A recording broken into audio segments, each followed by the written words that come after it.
Network Entertainment.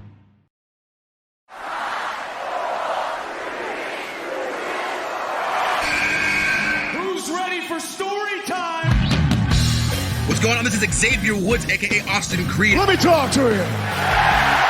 Hello, WWE Universe in the Philippines. This is Charlotte. Hey everyone, this is Jeff Cobb. I have to finish the story. We are pretty deadly. Yes, boy. Yes, boy. Run! Bang! The sniper is shooting you down. This is TMDK's Robbie Eagles. Hey, this is the Cosmic Cactus, Paul London. Hello, my name is Ilya Dragunov, the Czar, the NXT champion, and you're listening to... And you're listening to... And you're listening. And you are listening. And you're listening To the Wrestling Podcast. The Wrestling Podcast. The Wrestling Podcast. The Wrestling Podcast. To the Wrestling Podcast. Yeah.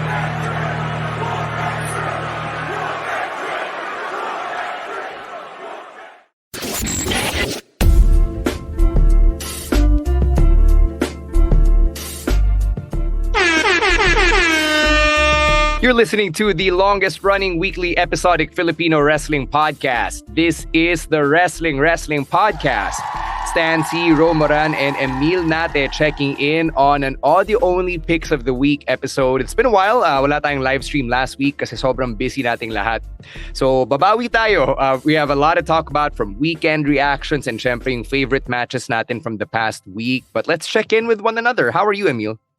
I am doing great. Kahawi ko lang last week. I'm here in Naga. I'm gonna be here in Naga for the rest of the year. I think the next time I'll be back. The year is like 3 weeks. 2 weeks. Yeah, for the holidays. Yun na lang for the holidays now. But I think the next time I'll be back in Manila is right around the Royal Rumble time because I think we already said we're gonna have a viewing party. The details we're still ironing that out, but that's the next time I'll be back. So. I'm at home, comfortable with my family. With my relatives pala kasi my family is in Manila. But everything's going great. Everything, malamig na din yung panahon. So, sobrang sarap ng mga tulog ko lately. Puti pa dyan. Yeah. Good to see you enjoying your Oro Plata Mata t-shirt. I think I saw it in your stories like multiple times over the past week. Even tonight. No, kasi it's so comfortable. Mo ba yan? No, it's so no, I've been wearing this over and over again kasi it's so comfortable. Like yung tela, yung print, like hindi siya sobrang kapal na you feel it in your skin. So this shirt is like top notch. So I'm gonna vouch for the Nutcase. They really do great with their merchandises. So shout out to the Nutcase. Yeah, shout out to the Nutcase. Ikaw, how's it going on your end? Just getting the last stuff before the holidays out of the way. The holidays are going to be 1 week of rest. I guess it's enough. Okay na rin. We're just going to get through some wrestling. I think everyone's powering down na rin. And, we'll get through all the holiday celebrations and make it out in one piece. Yeah, yan din. I can very much relate because things are strangely still picking up on my end. I'm actually going to start with PBA Radio tomorrow. So what a time to ramp up with a busy schedule during the busiest time of the year. But I'm not one to complain because this is actually something I've been wanting to do, something I manifested earlier this year. So the fact na nagkatotoo siya is still mind-blowing. So, things are looking up, especially as we wind down 2023. Let's get to some weekend reactions here. Ito, if you're part of our patron program, our patron community, pinag-usapan na natin ito sa Discord. But let's talk about it for everybody who checks out the Wrestling Podcast. We're going to start with this piece of news, which I just really popped for this when I found it online, man. Bryan Danielson, we found out 2 weeks ago that he was reportedly part of the disciplinary committee that recommended na ma-fire si CM Punk from AEW.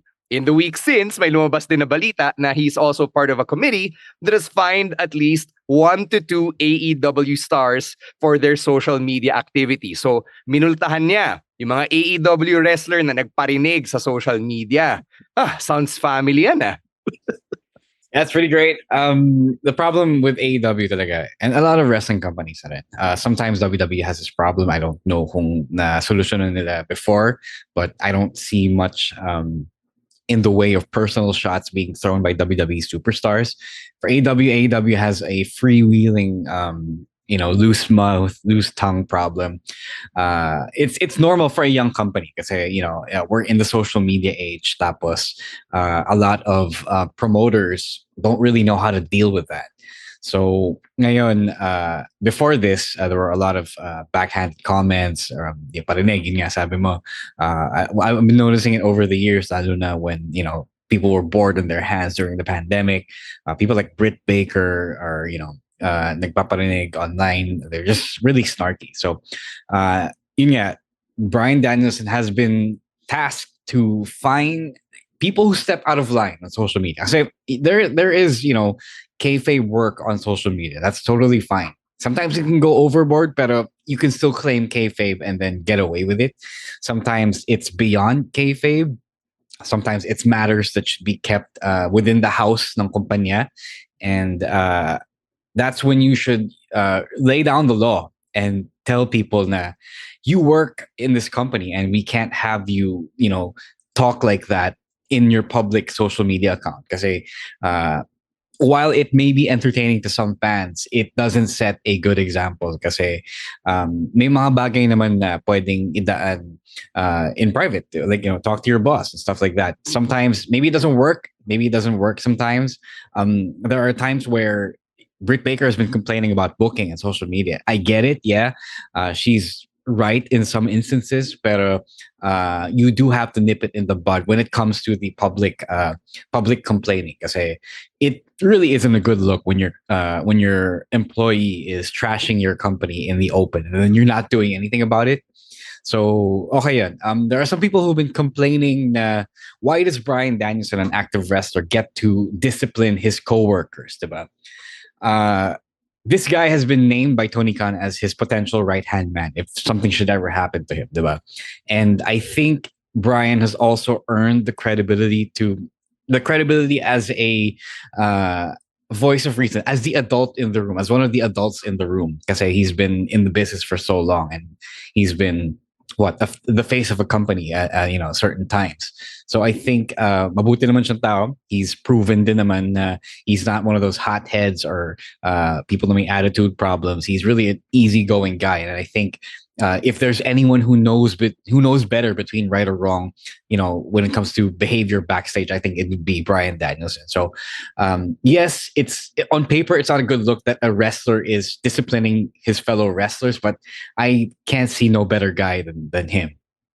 Somebody has to, but someone has to be the adult in the room here. It's weird lang that Tony Khan doesn't have that cred or that fearful authority to lay down his own law. It's weird that he has to delegate it to someone like Bryan. Pero I get it then, kasi who else are the boys going to respect than the fellow adult in the room? In WWE, it would have been Undertaker, diba? So I get it. Somebody has to do it. Yeah, I kind of agree. Kasi this is a first step to solving a major problem really with AEW. So I hope this goes well, and we can see the morale going up. Kasi reports been saying medyo mababa yung morale sa backstage ng AEW ngayon. So I hope this can at least alleviate that, and this can at least. Emile, I'm going to cut you off right there. I don't think na fining people for their social media parinig is directly going to lead to morale going up. If anything, mas lalo mabuburat yung mga tao because wala na silang outlet to doing that. That being said, you have to instill this culture where people are able to have mature conversations either among one another as co-workers or with their superiors.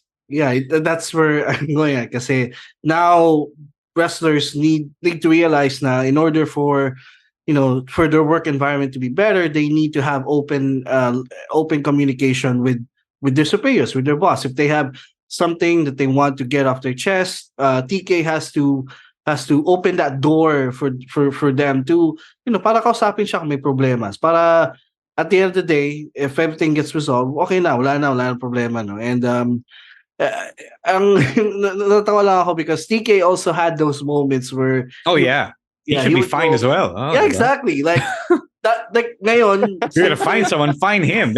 He fucking bullied Ariel Monroe, Big Swole. Yeah, Big Swole. So dapat ngayon kung dapat de-exempted si TK doon. Tama. That's why he can't do it because he's also crazy like that. So if he went crazy again, then I think Bryan should also do the right thing kasi so para mapakita mo na lahat like everyone has to play a part. Especially the boss, yeah. Everyone has to play a part. Everyone has to behave on social media. It's not just the wrestlers, but it also yung mga management and yung mga bosses as well. They really have to behave well on social media kasi social media is a very public platform din. So if you're gonna set example, so dapat lahat pantay-pantay yung treatment. Yeah, it's amusing to me, Emile, that someone as young as yourself, someone who's not in the business like yourself, you understand it, you get it. Because I worked with people in the business who did not understand it at all. These are people who would go out of their way to tell me na hindi naman tayo binabayaran eh. So if you can't pay me for the work that I do for this company, then you can't police my social media. Which is really, a whole load of BS kasi nakakalimutan din ng mga taong to na you represent your company when you're on social media, whether you're on your private account or in your kayfabe or your public wrestling account. You represent whatever company you're affiliated with. So, di ba kung gagawa ka ng kalokohan online, magre-reflect yan poorly on the company that you're associated with. So, damay-damay yan. That said, a lot of fans don't understand this particular line of this particular policy because they don't understand the consequences of something like this because it's beyond their grasp, it's beyond their ken. It's sad lang that a lot of fans are still pretty immature about this. They don't think it's necessary. They don't think it's something that you should muzzle someone for. But you don't know until you've been there. And it sucks that you have to be there. See, Emile, buti pa gets niya, diba? So, you just gotta keep doing what they're doing. It's the right thing. It's sad that this is necessary, but it is necessary. Maraming emotionally stunted sa wrestling business, both here and abroad. So it is what it is. Yeah. All right, let's move on to another AEW bit that we got to talk about. Hindi natin napag-usapan kasi walang live stream, but Shayna Wayne, yung mommy ni Nick Wayne, she's now an official AEW television character because she has appeared to turn on Adam Copeland. So many thoughts here. Let's pick apart the performance first if you want to start there. Before that, the manifest ko accidentally that he would become the Vickie Guerrero of AEW. I didn't mean to predict that, but it happened. So I'm pretty sad about that. I'm sorry. At least the woman has work, has a job. She'll get that Tony Khan money. That's always good. Her son is getting Tony Khan money. And now they're both getting Tony Khan money. Get that bag, Wayne family. Okay, let's pick apart the performance. What did you think? Kasi nung pinanood ko yun, sabi ko, sana man lang may nag-coach sa kanya kung paano umarte sa loob ng ring. It's extremely bad. I think no, there definitely was coaching. Kasi you don't run a spot like that without rehearsing it before the show. So it was pretty bad, and I feel like someone with the acting experience, not pedigree, experience the edge, and by extension, Christian, who has appeared in some stuff, that you would think that they would figure out how to do it. Because it was so bad. Like I immediately knew when she hesitated to hit Christian with the chair, or the championship.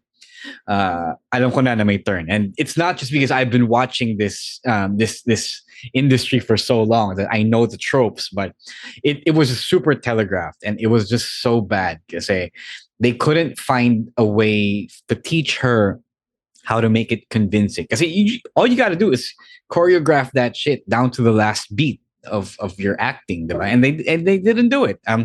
I don't know if they didn't do it or nakalimutan lang ni Madam, ni Tita in the heat of the moment, but it was pretty bad. As for the narrative decision itself, sige, we'll get to that later. Ano ba siya? Like, was she ever a wrestling personality? No, she was the wife of a wrestler. Yeah. Literally like Vickie Guerrero. Yeah. Okay, so I'll give her a little bit of break for that because again, she never. I think this is the first time that she really got involved in a wrestling capacity, and she has to act and she has to get in the ring and do something. So I'll give her a little bit break for that. Halata naman na parang she has never done this before, but I think it was okay. It was okay because again, this is her first time, and if she's gonna stick to the business, maybe she'll get better as pag more reps, you probably get better at acting, I guess. So it was fine. It could have been better, but I understand because of the circumstances. All right, let's get into the narrative here. Yun nga, nabanggit na natin, she's the Vickie Guerrero of 2023. And it's funny kasi diba, Vickie Guerrero was once Edge's valet, diba? They had La Familia in 2008. So for Adam Copeland to be in this position that he's on the business end of the Vickie Guerrero character of 2023, I think it's a bit ironic, maybe something that he himself did not predict once upon a time. Did AEW need a character like this? No. No. I get it. I get what they were trying to tell. Yung story in a vacuum. Because I can write a reason why Shayna did that. Like, I can write na she hated Edge because she still put her son through a concerto, diba?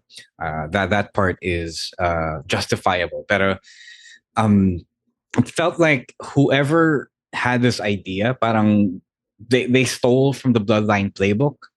And in a vacuum, okay lang yun, in a vacuum, but this isn't a vacuum. And somebody should have been self-aware of the fact that wrestling fans are tired of the Bloodline playbook because it happened all year without any variation. I would say no variation. The only variables were the people who played the roles. Sometimes it was Jay, sometimes it was Jimmy, sometimes it was Solo, sometimes it was Roman himself, sometimes it was Sammy, sometimes it was Kevin, but it was all the same playbook. So, just because they did that in WWE doesn't mean that the AEW crowd wasn't watching. So, it was. We have fatigue of this particular narrative device. So, sana lang naisip nila yun na, okay, it's exactly what happens in a Bloodline match, in a Roman Reigns championship defense, diba? I can't believe no one took that into account and saw the bigger picture. Parang yun yung nakaka-disappoint about this whole thing. You got two legends who are well known for their ring IQ, and they couldn't predict this. They couldn't stop this from happening. It's extremely bad. Well, not super bad, but I feel like it wasn't necessary. I know that we needed this to get to whatever pay-per-view match that both of them had to do at World's End, probably. Pero wala, it wasn't ideal at all. For me, napaka unnecessary ng addition ni Shayna Wayne because the story here is really Christian versus Adam Copeland, but now it's turning into this whole family drama. The Wayne family is caught in between.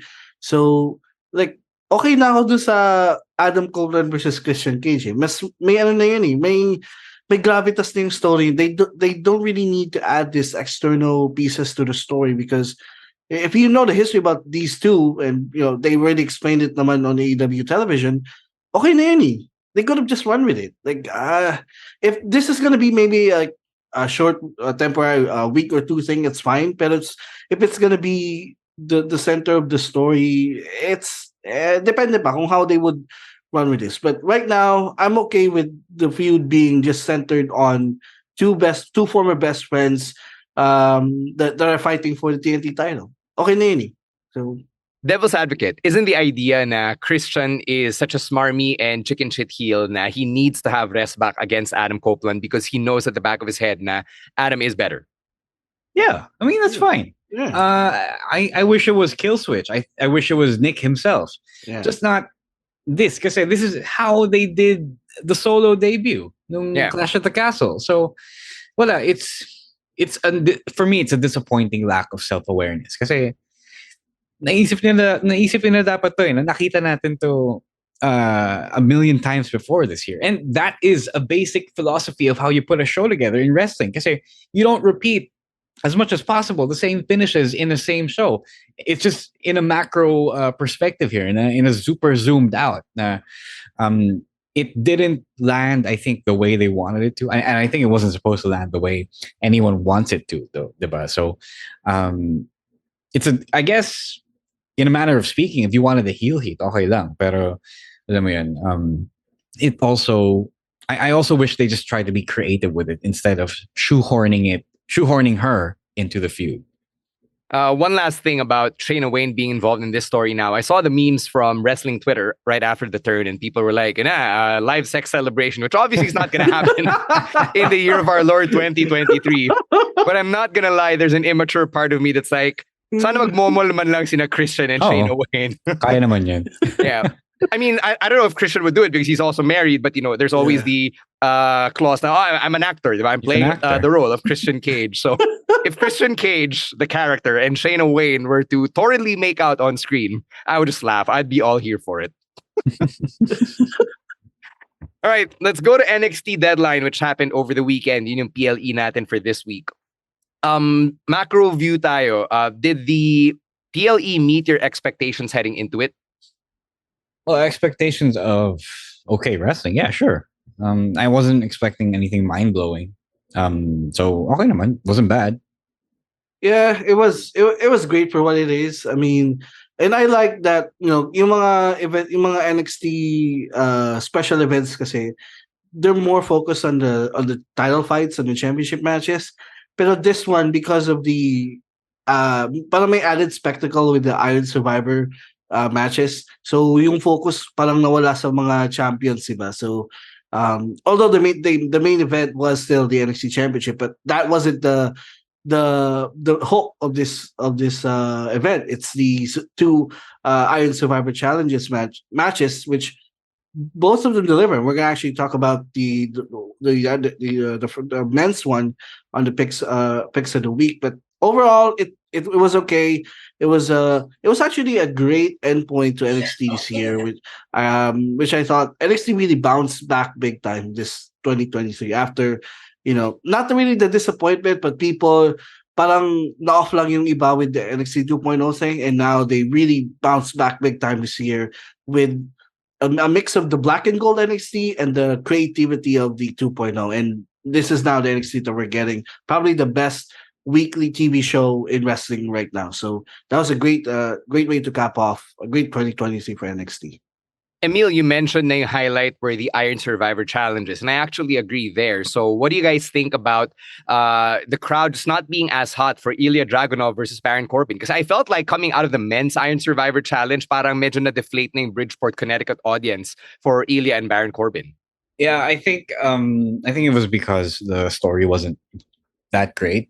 I appreciated what they tried to do with Ilya. They're fleshing out his character as a family man, as a cocaine-fueled family man. But I don't know. I think people are still not on board Baron Corbin. I think sobrang na-damage siya ni Vince McMahon in his main roster run that they're just really not willing to buy into whatever he does, even as a serious player on NXT, not necessarily main eventer. So I think isa yun.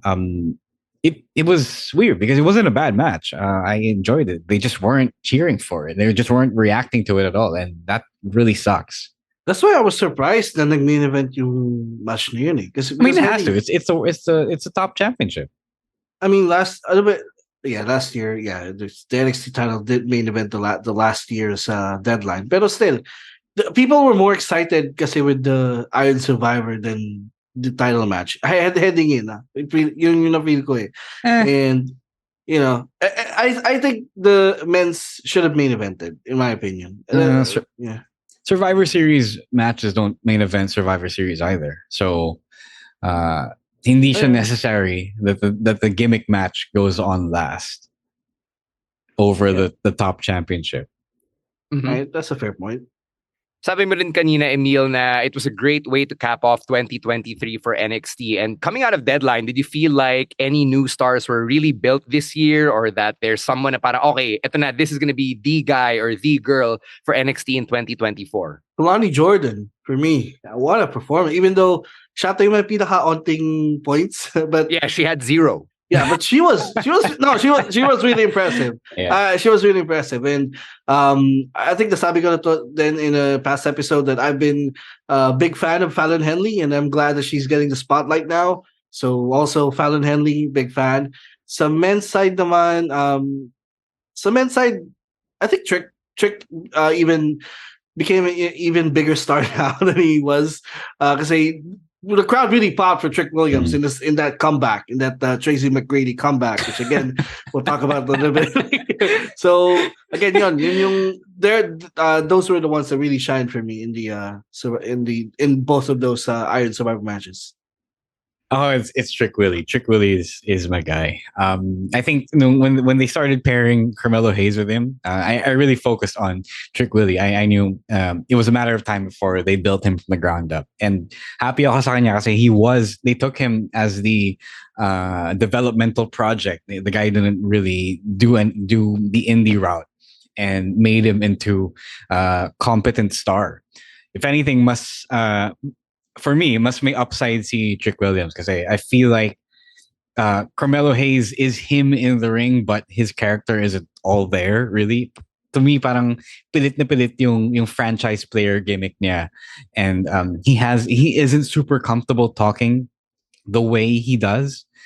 I feel like he's like a Coco Martin trying hard to be that guy, trying hard to be angas when it doesn't quite come naturally. No disrespect to Carmelo Hayes. I think hindi lang tugma yung gimmick niya with his personality. I think it comes more naturally to Trick, which is why he is getting that rub as well. I think they see that in him. Yeah, I'm pretty happy then with Blair Davenport finally being number one contender after she won yung Iron Survivor Challenge for the women. I think it's long overdue.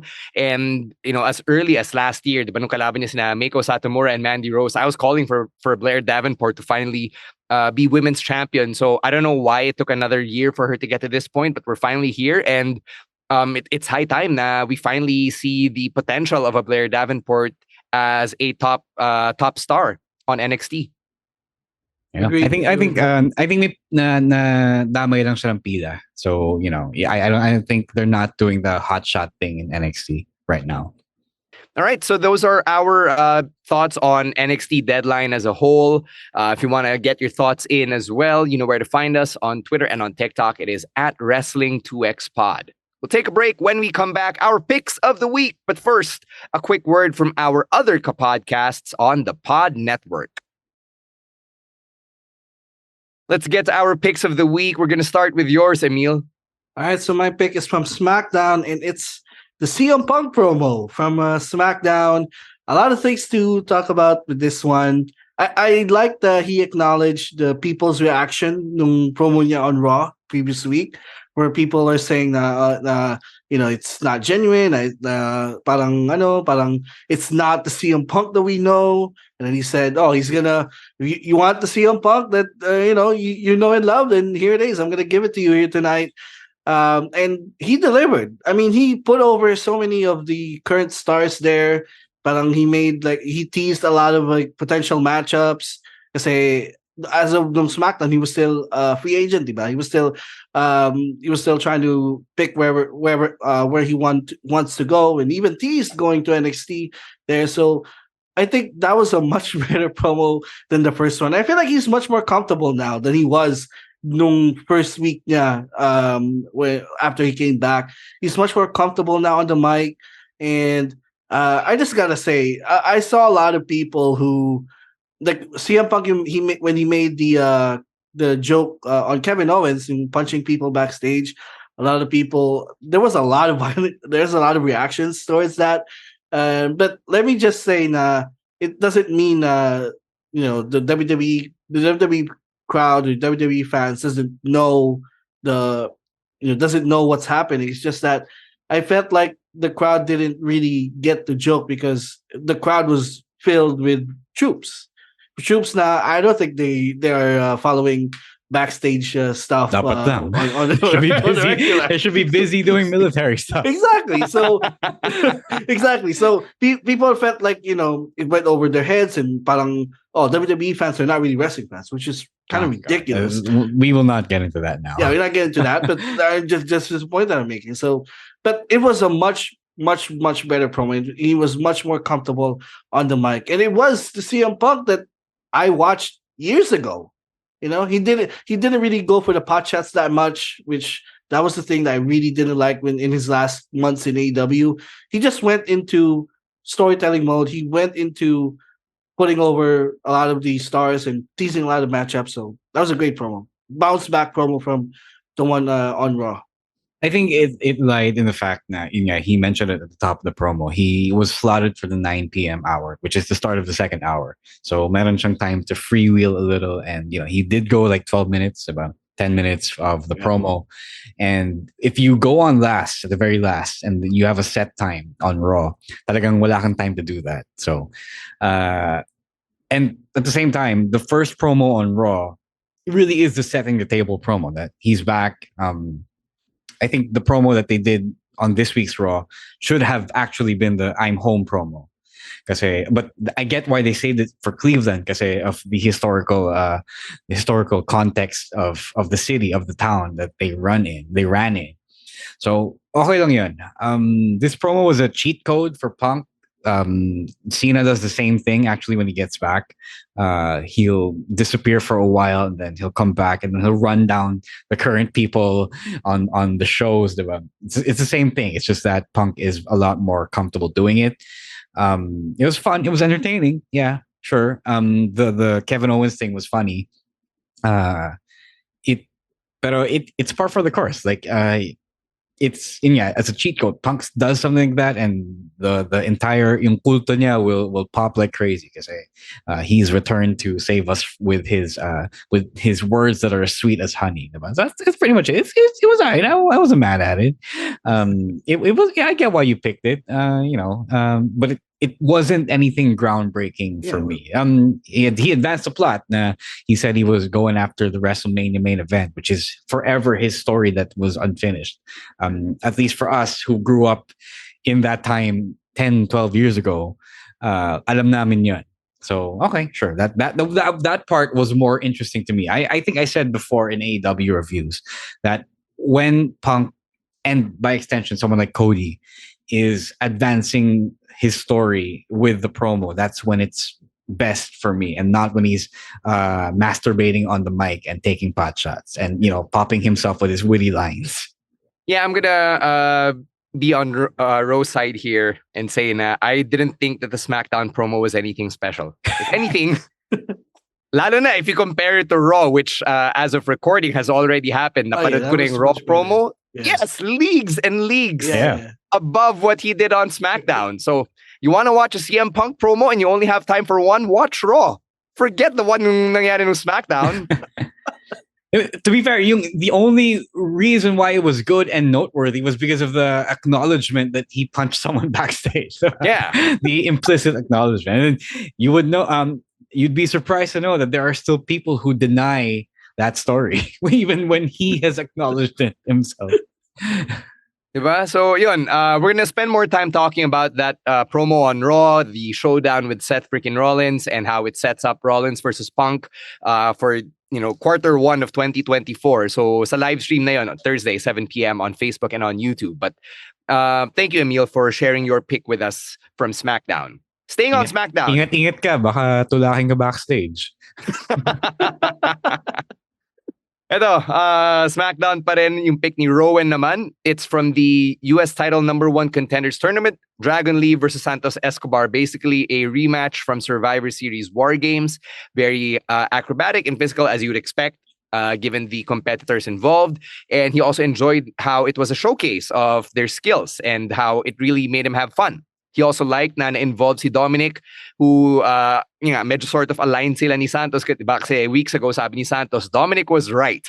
So he said na the rematch on SmackDown was not as good as their outing in Survivor Series, but still an enjoyable opener for the United States Championship #1 contenders tournament.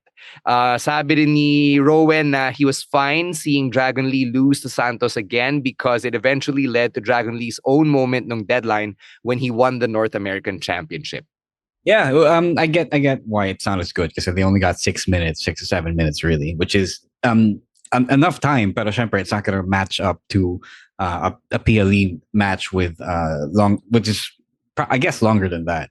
So yeah, it was great. Dragon Lee did good lucha things. Santos was the more grounded one here. He's pretty good when he works heel because he knows that he doesn't need to or he shouldn't do the good lucha things. So it was good. There's not much again like the Punk promo. It's nothing special. It's nice to get to see these guys get their shine and Santos to advance. Their Survivor Series match was actually much better. But again, it's kasi mas madaming time. But they did enough for 6 minutes. I mean, yun na yung binigay sa kanila. So they were okay. They did great, and it was to advance the story as well of Santos going after the US title once again. So I'm fine with it, and I'm fine with Dragon Lee taking some losses. He was undefeated for a while, and now he's pretty much into the main roster mix, even though he just won the NXT North American Championship. But he's now in the mix, and he'll get his time soon. And malaki yung potential ni Dragon Lee at this point. So his time will come. Eto, let's stop down here and mention yung Dragon Lee winning the North American Championship bit because Dragon Lee na-accelerate siya, di ba? Wala pa siyang 1 year sa NXT. Biglang, boom, main roster, SmackDown guy na. And then, the guy who takes the North American Championship from Dominic Mysterio is a main roster guy. It's Dragon Lee. It's fucking funny though. Imagine I'm going back to the Summer League analogy here. But imagine that the Summer League was running concurrently with the regular season, and you were asked to play in the Summer League along with your regular season games. That's pretty messed up. It's weird because now they're free to do that kind of stuff with NXT because I guess me sharing. It's not just relegation anymore. It's straight up sharing rosters here. It's I don't know. Well, it was unfortunate because Wesley got injured. I think that was the plan for him to get it back and to get the championship on an NXT guy. Kataon lang na there was an opportunity to build up yung brewing three-way feud between Dragon Lee, who was race proxy against Santos and Dominic, diba? So I'm not that mad at it, but it is kind of telling that this particular championship has been with main roster guys for a long time. I think Dragon Lee is going to be a transitional champion anyway. Say again, the Wesley siya dapat yung guy to beat Dominic, but because he got injured, so they need to take away the title from Dominic. So Dragon Lee, I guess, was the next in line, and it's like the Ring of Honor in AEW thing. They will win the title. They will win an ROH title. Exactly. They're still going to be appearing on AEW. Ring of Honor isn't marketed as, isn't explicitly marketed as a developmental brand, even though we know it is kasi yung mga bench, yung mga third string, fourth string ng AEW nandun. But at least they just treat it as another brand na almost co-equal with AEW, which is why it's fine. But this one, NXT kasi, is literally a farm league, diba? It's not supposed to be where the main rosters stay for long and hog their championships. Yeah. Nonetheless, congratulations to Dragon Lee for becoming North American champion. That's his first title in WWE. And prayers up for Wesley. Being out for another 8 to 12 months has to suck, especially since kababalik lang niya, diba? He was supposed to, quote unquote, finish his own story in NXT. So we're just hoping for the best for Wesley here. Sana legit. Not because, sana na-injure siya, but I hope that this wasn't a worked injury because they needed legit to. Legit though, sabi na reports. That's great. That's great because it's not him being replaced for in favor of advancing yung Mexican story. Yeah, it was really emotional din yung promo nung NXT na you could see it in his in the way he spoke in his eyes na he was so disappointed and he was so hurt na he has to be on the sidelines again. Yeah. So there's that. All right. Let's get to your pick, Ro. And I have a feeling that you picked this kasi ayaw mong mamultahan ka. The Continental Classic cheat code continues. It is a Rampage match this time. We don't usually get to pick from Rampage, but it is Bryan Danielson versus Daniel Garcia in the Blue League match. Kasi nagkahabol si Bryan Danielson. He missed the previous week's Continental Classic match on Collision. So they had him do 2 matches. And it was the better match of the weekend of his 2 matches. I felt like the match with Andrade on Collision went a little overboard because of his penchant na magwork talaga ng real injury to heighten the drama, right? But this one's really good. It was straight up great action. Daniel Garcia brings out his inner pro wrestler whenever he's with Bryan, and the story that they had before, in which Daniel Garcia chose Chris Jericho over him, really informed this pretty well. So really good stuff. If you listen to me every week, you know that Bryan Danielson is the greatest wrestler in the world right now. And well, he knows how to do this match, and he knows how to do this kind of match, and he knows how to extract this kind of drama and make you feel yung violence talaga that, you know, that William Regal taught them all. So this is pretty good, and makes you wish that they take Daniel Garcia seriously again. Not to the point that they get rid of the dancing and the personality that they gave him, pero that guy deserves a push as well, not just swimming along in the mid card. So yeah, this was a really good match. When the Continental Classic was announced, this was one of the matches na talagang inabangan ko, because, you know, I know the caliber of Bryan Danielson, and I know Daniel Garcia is one of the up and comers, and they delivered. I think this is the best match that they had up until this point. This is the best one. May time limit pa to, so it went under 20 minutes, but they maximized the time that they were given, and they really cooked. And I like the story of within the match na when Garcia pulled the dance, dun siya dinali ni Bryan. and Daddy Magic was on the commentary, and no, don't do that. Don't do that. That was Daddy Magic says story. no. Yeah, that was a top-notch storytelling within the match. I really like that. So again, wala pang point I think DG played his role naman in the Continental Classic, even though wala siyang points. I mean, that usually happens. Even in G1, that usually happens. The young guy doesn't get points, but yun yung parang breakout moment nila. Yun yung internal struggle niya. Yeah, and in 2024, I'm gonna be expecting big things here for Daniel Garcia. I really hope that TK realizes how much of a star he can be, and, you know, really push him for real this time. Na-explain niyo muna kung bakit si Daniel Garcia yung nasa Continental Classic at hindi si Daddy Magic. So yeah, it's fun to see Bryan in a mode like this. Yung parang nagahabol, may konting gigil. That was really enjoyable. I also loved seeing Bryan just take Daniel Garcia to school. But Garcia, we you know, if you've been following him seriously since he first appeared on AEW, you know he can hang with Bryan, and they've had a series of matches before. So it's not like they really did anything new.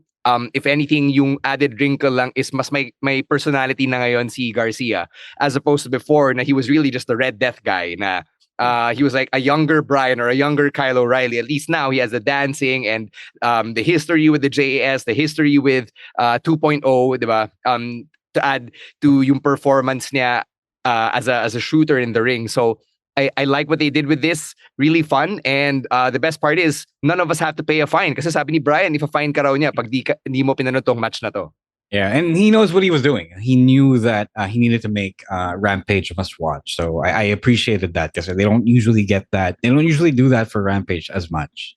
Yeah. Wait, so Bryan Danielson is the only guy from the tournament who wrestled on back-to-back nights, right? Yes, because he didn't wrestle a Continental Classic match in the first week. Man, he doesn't know the word load management. He does, because he didn't wrestle the week before. Also, Rampage is technically 3 days before Collision. Yeah, but in kayfabe, kayfabe, they said that it was less than 24 hours. Yeah. So mas pampahaba ng bird ni Bryan, di ba? Oh, nag-back-to-back ako. Tsaka, I forgot what I was going to say. Anyway, go on. All right. Let's move on to Chino's pick, and he selected a match from Impact's Final Resolution. So it's the last show under the Impact banner before they transitioned to becoming TNA once again in 2024. And the match he picked was Speedball Mike Bailey and the debuting Trent 7 taking on the Rascalz. So if you're not familiar with the Rascalz, ito yung team ni Wesley back in Impact. So his guys, Trey Miguel and Zach Wentz, the former Nash Carter. Sila yung Rascalz. They're now heels in TNA, and sabi ni Chino, very enjoyable daw sila as heels because nabore siya with their Gen Z take on DX. So I actually enjoyed itong match because of all the combo moves from both sides. I mean, Mike Bailey and Trent 7, I have no idea if they've tagged before, but they seem to have some in-ring chemistry. I really like that. And then during the heat of the match, or during the part where the Rascalz were dominating Mike Bailey and Trent 7, sobrang natuwa ako dun sa mga combos nila. They would tag in and out and just really put the beat down on, I believe it was Trent 7 who was accepting most of the damage for the babyface team. So that was something that I liked from this match.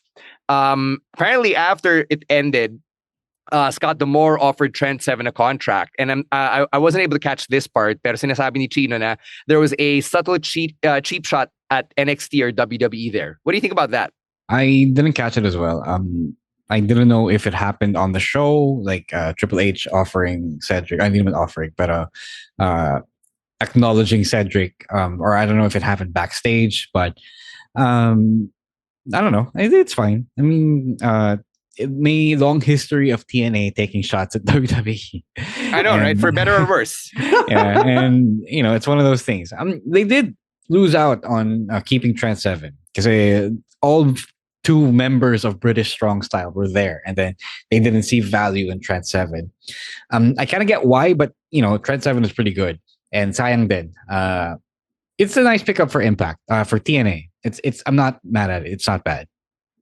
Yeah, I thought Ring of Honor would have, or AEW would have signed him when he appeared a while back, but hindi nangyari. So I'm okay with it. I mean, a part of me wishes we could, we could have seen British Strong Style in the main roster, pero hindi nangyari, and so I'm okay. I'm fine. I'm fine with this. I mean, Trent 7 is. I don't know, like he's on the stage of his career where I feel like he's going to transition from being a wrestler to a coach now. So probably he's a good hand for TNA. So he can still go, and he's going to be an adult in the room there, I guess. So yeah. Yeah, not like nagkukulang naman ng adults in Impact, but yeah.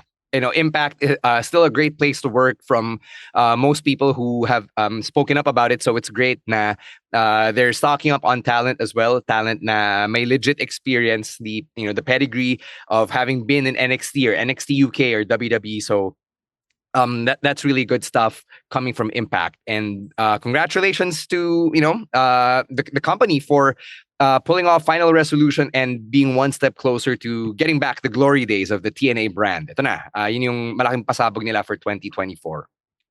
All right, we're going to close things out with my pick of the week, which is the Men's Iron Survivor Challenge. I really love this match kasi nagustuhan ko yung fact na ang daming pinfalls.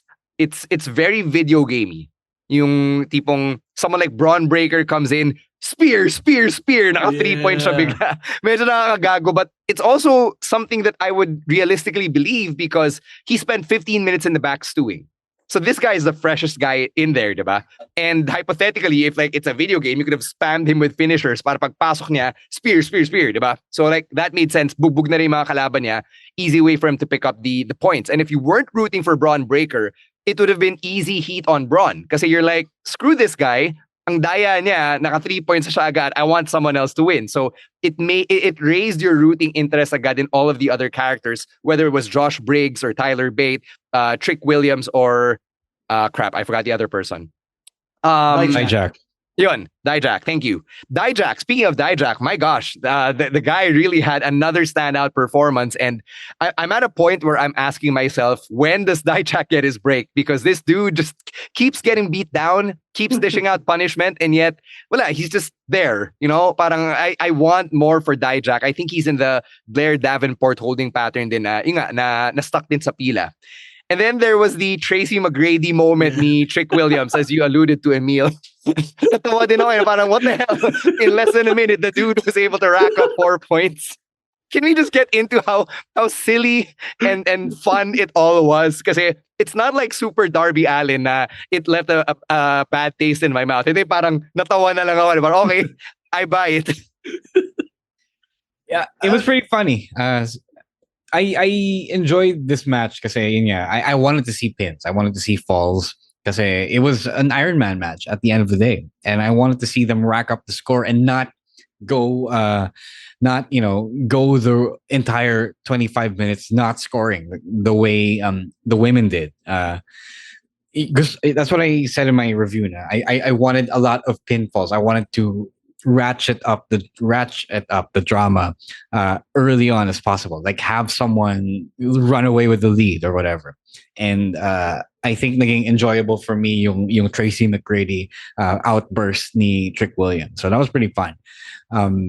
It's one of those things that it does have to get established, the mystique of this match, the gravitas of this match. I think they're doing a good job with how they're doing it now. It's off to a great start. Yeah, okay naman siya. I enjoyed it, and it was a step in the right direction for me. How I feel about how this match should be worked. And Trick Willie is a made man after this, diba? Definitely, yeah. And these guys just got it. These guys got the spirit and the essence of what an Iron Survivor match should be. You know, a lot of falls, a lot of scoring, para all-star game, and Trick Williams at the end there with the Tracy McGrady comeback, the 13 points in 33 seconds moment. I feel like sorry, really quickly. Yeah. I feel like wala pang sense of strategy when with the people who approach this match. Like I don't feel a sense of them thinking about how to go about the winning this in the best way. I think Braun was the closest to that because he realized he was the last guy, so only has like 10 minutes to rack up falls. So he immediately went in there and just speared everyone. Yeah, I did see him. Yeah. That was the closest thing that sa sinasabi mo. Agreed. And yun yung moment. That's when the match really picked up for me, when Braun entered in, and that's when the scoring suddenly popped up kasi kailangan nila maghabol kay Braun kasi Braun has 3 points so that's when all the crazy things happened. And there was that moment when all three guys were on the penalty box and nagsapahan sila. They had a hockey fight. They had a phone booth fight. That was really good as well. So this was, I feel like, the first time the competitors really truly got what an Iron Survivor match should be. And this is going to be a precedent for future Iron Survivor matches. Na this should be the benchmark for it. Maganda rin yung wrinkle towards the end when Trick Willie had his T-Mac moment na he started pinning the guys who also had 3 points. Yeah. So he didn't just pin them to score falls for himself. He also put them in the penalty box where hindi na sila makakalabas and get additional points. So that's like an extra layer of psychology. I mean, like, obvious yun kasi diba time was running down. But like when you think about it, it's like offense and defense in the same move. Yeah. Yeah, that's why I enjoyed yung ano niya. He got to store up the finishers and go crazy, diba? I would feel bad if our listeners didn't play WWE 2K so di nila gets yung concept of storing finishers. Or even worse, if they're as young as Rowan and do not know who Tracy McGrady is. Oh, come on. Are there really kids now who doesn't know? Sure, yeah. Yes. Oh, yeah. No way. I don't believe that. Emile, have you not seen the kids at MWF shows? Di ka na bata. I mean, Tina, he's a legend. Old. No, you old. Nagtatrabaho ka na, nagbabayad ka ng buwis. You old, man. Okay. Right. Those are our picks. Let us know what you think about your picks of the week, or if you want to add to the conversation we're having here. You know where to find us. It is at Wrestling2XPod on Twitter and on TikTok. You can catch us again on Thursday. The live streams are back, baby. 7 p.m. Yep. Facebook and YouTube. Wrestling Podcast. We're going to be there. We hope you will be as well. And for our patrons and our customers who took part in our Wrestling Podcast Black Friday pasabay run, unti-unti na pumapasok yung mga orders natin. They're actually here in Manila already. So stay tuned for a message from us on how you can get your merch. All right? Tsaka yung loto natin. Oh yeah, that's right. We've got a Christmas raffle that we're doing on the Wrestling Podcast Facebook page. So if you haven't noticed, meron tayong LA Knight gift pack. So it's an LA Knight t-shirt, large yung size niya. So as much as possible, sana maraming magkasya dun. We've also got LA Knight wristbands and an LA Knight beanie, perfect for sweater weather. So if you want to win that original, authentic LA Knight merch from WWE Shop, all you have to do is to go to this website. It's tinyurl.com/WWP Christmas Raffle. So, di pa natin kayang i-afford na i-sponsor fully yung item. So, you're gonna have to buy a raffle entry. But for the patrons, you actually get 2 entries per 100 pesos as opposed to everyone else na 100 pesos equals 1 raffle entry. And we're gonna be announcing the winners and doing the live draw on our December 21 live stream. That is a week from next Thursday. Yeah, pagpasensya nyo na kami. Namamas ko lang kami. Yeah, there's that. But yeah, we do want someone to walk away with an LA Knight gift pack. Yeah. Right? So please, go again. Could be you. Check it out. 100 lang. 100 lang kailangan mong gastusin. Or more. Ano pala, you're not limited to one order.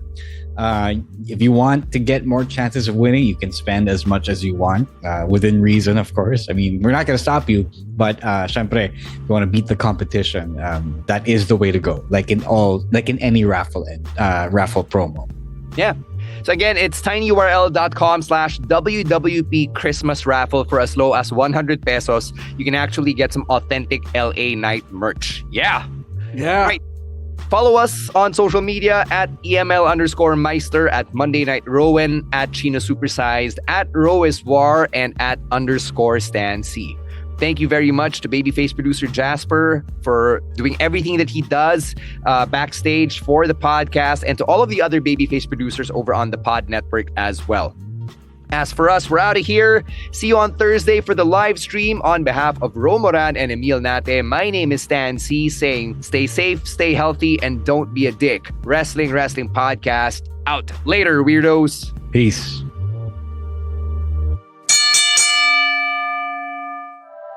The opinions of podcast creators, hosts, and guests are not necessarily reflective of the official stance of the Pod Network Entertainment, its hosts, or other network programs. The content created by the people behind the podcast is personal and not meant to harm any religion, ethnicity,